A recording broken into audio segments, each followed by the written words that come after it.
जय आनंद आनंद गाए जा, जय आनंद आनंद गाए जा। चरणों में शीश झुकाए जा, चरणों में शीश झुकाए जा। जय आनंद आनंद गाए जा। आज हमारे द्वितीय पढ़धर आचार्य सम्राट पूज्य श्री आनंद ऋषि जी महाराज साहब की 127वीं जन्म जयंती है। हमारे आगमों के अंदर कहा गया है, आयारो तिथियरो समो सूरी, कि इस धरती के ऊपर जब तीर्थंकर के दर्शन नहीं होते, तीर्थंकर नहीं होते, तो तीर्थंकर के पाठ पर विराजमान आचार्य ही तीर्थंकर के समान होते हैं। तीर्थंकर पद पर विराजमान आचार्य भगवान जो पूरे संघ का नेतृत्व करते हैं, जो संघ को सही दिशा देते हैं, ऐसे आचार्य भगवान को हम आज उनकी जन्म जयंती पर अनंत अनंत वंदन नमन करते हैं। आचार्य भगवान के जीवन के बारे में आप प्रति वर्ष सुनते ही हैं, और यहाँ पर आप में से कईयों ने उनके दर्शनों का भी लाभ लिया हुआ होगा। हमें तो वो सौभाग्य नहीं मिला। मात्र 2 वर्ष की मेरी उम्र थी उस समय आचार्य भगवान का देवलोक गमन 28 मार्च 1992 में हो गया था। तो आचार्य भगवान के दर्शन जिन्होंने किए, उनकी आंखें भी तृप्त हो गई और उनका जीवन भी सार्थक हो गया। आचार्य भगवान का जीवन हर पड़ाव से होकर गुजरा। बचपन के अंदर एक अलग पड़ाव कि मात्र 8 वर्ष के थे, सिर पर से पिता का साया उठ गया, और जब पिता का साया उठ गया, माँ और भाई के साथ अकेले रहने लग गए। जैसे तैसे माँ अपने बच्चों का लालन पालन कर रही है।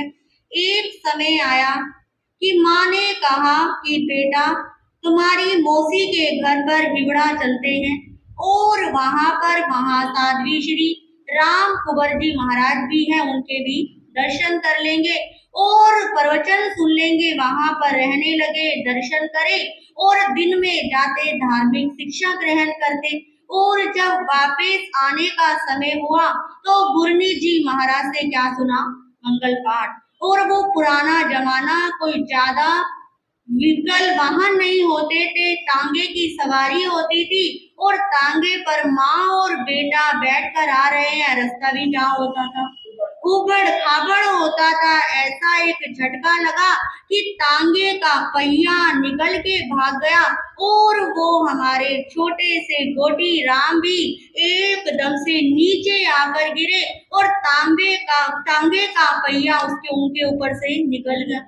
ये दृश्य देखकर माँ की चीख निकल गई, लगता है मेरा बेटा गया। पर एकदम से माँ क्या देखती है कि वो बेटा गोटी राम आराम से बैठा और मुस्कुरा रहा है। माँ ने कहा, बेटा तेरे ऊपर तांगे का पहिया निकला है और तू क्या कर रहा है? हंस रहा है। वो कहता, माँ जब हम महासाध्वी श्री राम कुंवर जी महाराज का क्या सुनकर आए हैं, मंगल पाठ सुनकर आए हैं, तो मुझे क्या हो सकता था? ऐसी उनके अंदर जन्म से, बचपन से ही मंगल पाठ के प्रति क्या थी? श्रद्धा थी। जीवन के अंदर फिर गुरु मिले, और ऐसे गुरु मिले जिन्होंने एक नजर में ही पहचान लिया, और माँ से बोला, माँ मैं तुझसे आज एक ऐसी भिक्षा मांग रहा हूँ, क्या तुम दोगी? तो माँ कहती है, गुरुदेव भिक्षा तो कहाँ दी जाती है? घर पर दी जाती है। अब घर पर पधारो, मैं क्या दूंगी? भिक्षा दे दूंगी। तो वो गुरुदेव कहते, नहीं भिक्षा तो तेरे पास यहीं पर है। गुरुदेव मैं कुछ समझी नहीं। अरे माँ मैं तुझसे ये तेरा बेटा क्या मांग रहा हूँ? भिक्षा में मांग रहा हूँ। अरे गुरुदेव अभी तो मात्र कितने वर्ष का है? 8 साल का है, और अभी से मैं इसको आपके चरणों में कैसे समर्पित कर दूं? तो गुरुदेव कहते हैं, माँ इस बच्चे को चार दीवारी के अंदर मत बांधना। इस बच्चे के अंदर समाज और राष्ट्र के कल्याण के शुभ लक्षण दिख रहे हैं। मैं चाहता हूँ कि तुझे मुझे क्या दे दे, भिक्षा के रूप में दे दे। तो माँ कहती है अभी तो छोटा है, जब बड़ा होगा जैसी भावना होगी देखा जाएगा। तो गुरुदेव ने बालक नेमी से पूछा, कहो तुम्हारी क्या इच्छा है। वो कहते हैं गुरुदेव माँ की जो आज्ञा होगी मैं क्या करूँगा, उसी का पालन करूँगा।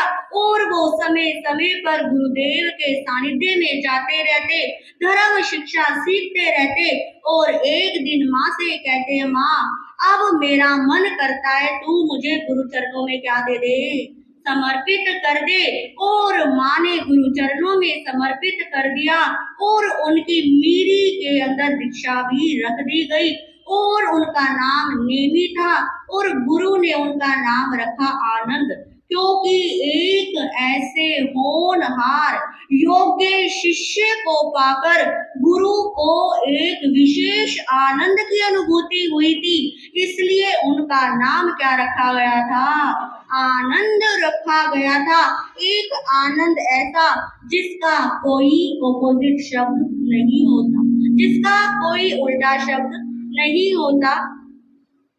तो गुरुदेव की दीक्षा हो गई, गुरु को शिष्य मिल गया और दीक्षा का पहला चातुर्मास, उस समय इतनी सुख सुविधाएं नहीं होती थी और पांचवी समिति के लिए वो गुरु के साथ मेरी गांव के अंदर पहला चतुर्मास चल रहा था। पांचवी समिति के लिए बाहर गए तो वहां पर जंगल में क्या होता है, एक व्यक्ति ने उनको क्या कर दिया, इतना पीटा, इतना डंडे से उनके ओगे को लेकर उनको ये क्या कर दिया, पीट दिया।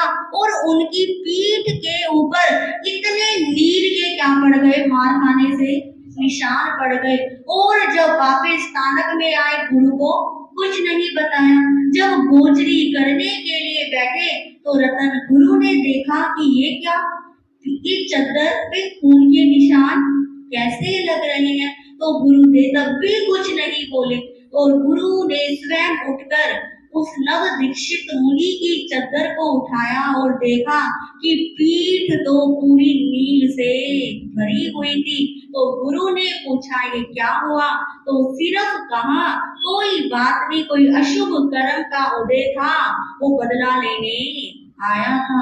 तो गुरु उन दृश्य को देखकर रतन गुरु की आंखों में भी आंसू आ गए थे कि मात्र 13 वर्ष की क्या रही उम्र रही और कितना बड़ा परिचय इसने क्या कर लिया, सहन कर लिया। वो गुरु जानते थे कि इस बच्चे के अंदर कितने महानता के लक्षण छिपे हुए हैं। उन्होंने पूरा प्रयास किया।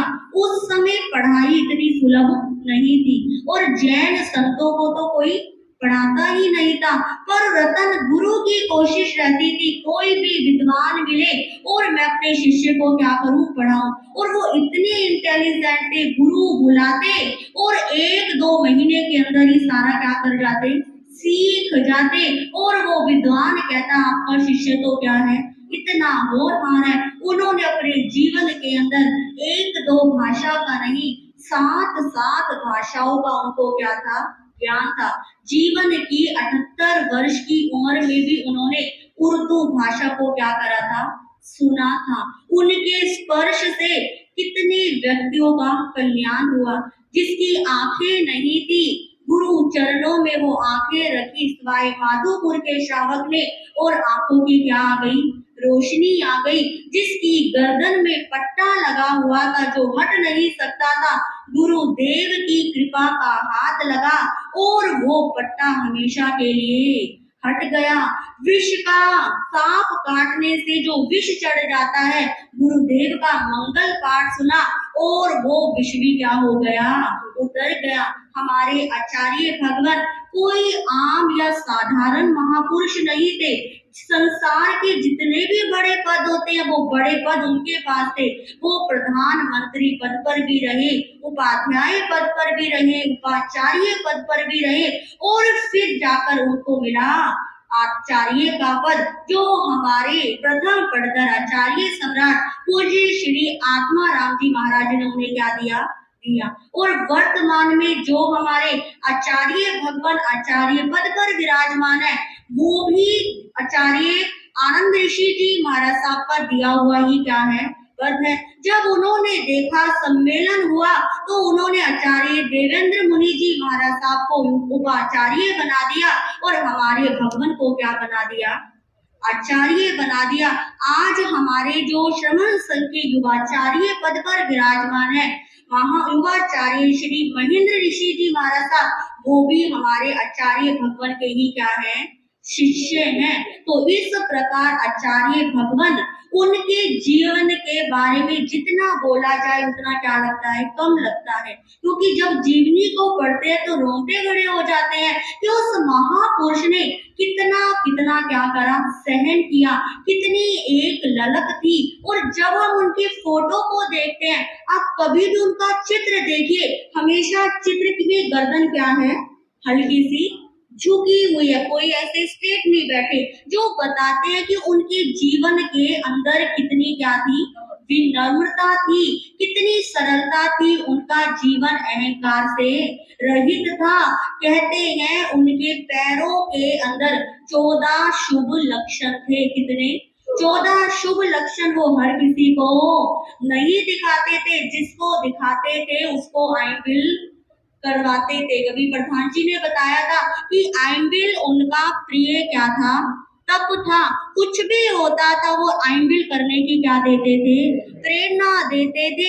हर चातुर्मास में कुछ ना कुछ क्या होती थी, विशेष घटनाएं होती थी। और ऐसी घटना होती थी कि लोग देखते ही रह जाते थे। बड़ौद की घटना एक बार मुझे बताई कि वहां पर छोटी सी सभा थी, समाज ने थोड़े लोगों का खाना बनाया हुआ था और आ गई 5-6 बसें। समाज वाले आए कि गुरुदेव इतना समय नहीं है और क्या कर, इतने सारे लोग आ गए तो कैसे करेंगे। और गुरुदेव ने अपनी चादर दी और कहा कि खाने के ऊपर क्या बिछा दो, चादर ढक दो और खाना देते रहो। और वो कहते हैं चादर ढकी रही और खाना देते रहे। जो खाना 100-150 बंदों के लिए बना था वो 150-1,500 लोगों ने क्या कर लिया, खा लिया। तो ऐसे उनका क्या था, जीवन चरित्र था, जीवन था। और उस जीवन का चमत्कार आज भी सुनने को पढ़ने को मिलता है। अहमदनगर के अंदर अभी आप शैलजा जी से सुन रहे थे कि बच्चा बच्चा उनको क्या कहता है, आनंद बाबा के नाम से जानता है और मुंह से पुकारता रहता है। वहां कोई जैन अजैन का भेदभाव नहीं है। प्रतिदिन कितने श्रद्धालु जाते हैं और उनकी इच्छाएं क्या होती है, पूरी होती है। ये हमारे आचार्य भगवान की कृपा दृष्टि है और हमारा पुण्य है कि हमें ऐसे आचार्य भगवान एक विरासत के रूप में मिले हैं कि जिनके जीवन का हर एक पन्ना हमें एक सुंदर क्या देता है, प्रेरणा देता है। तो आचार्य भगवान के जीवन से भी हम क्या लें, सुंदर प्रेरणा ले और अपने जीवन को सुंदर बनाने का प्रयास करें। तो इन्हीं शब्दों के साथ एक बार सभी मिलकर बोलेंगे, द्वितीय पढ़कर श्रमण संघ आचार्य सम्राट पूज्य श्री आनंद ऋषि जी महाराज की जय। आचार्य श्री आनंद ऋषि जी महाराज की जय। तो आचार्य भगवान की कृपा दृष्टि हम पर, हमारे परिवार पर, हमारे संघ के ऊपर, हमारे भारतवर्ष, पूरे विश्व के ऊपर इसी प्रकार बनी रहे। सबके जीवन में आनंद ही आनंद बरसे, ऐसी हम आचार्य भगवान के प्रति अपनी भावांजलि श्रद्धांजलि अर्पित करते हैं।